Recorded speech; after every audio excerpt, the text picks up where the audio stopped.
In the heart of California's Central Valley, Kettleman City is home to a vibrant agricultural industry.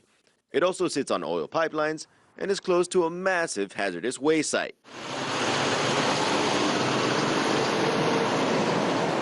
Some residents of this remote town fear they are getting sick from all the pollution caused by the area's industries.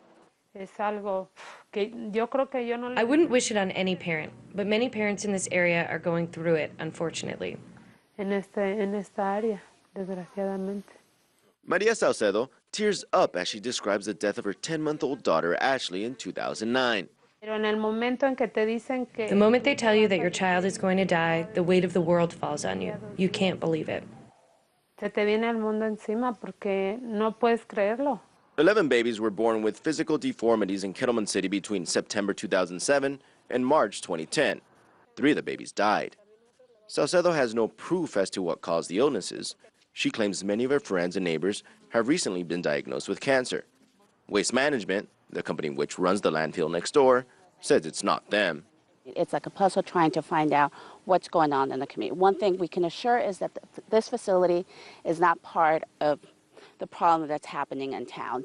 When hazardous waste is brought into the Kettleman landfill, it's treated at the facility down here. Trucks then bring it up to the actual site where it's buried by heavy machinery. Currently, the site is 53 acres, and Waste Management wants to add 14 acres surrounding the current site. If that happens, it could eventually bring in 575,000 tons of hazardous waste every year.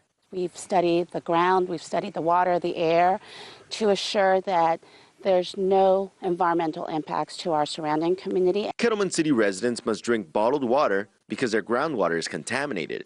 In 2010, the California Department of Public Health reported that arsenic levels exceeded EPA standards. Government studies ruled that neither the landfill nor the water was linked to birth defects. Residents say the investigation in 2010 didn't tell the whole story. This company is a major corporation. They have a lot of money to buy people's hearts and minds. Neighbors and environmentalists have been fighting the landfill expansion for years.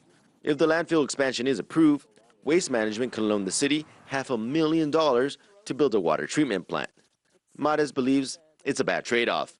There's many communities throughout the Central Valley that have water quality issues, and none of them are being asked to bear the brunt of toxic waste like we are. The fate of the landfill is now in the hands of regulators.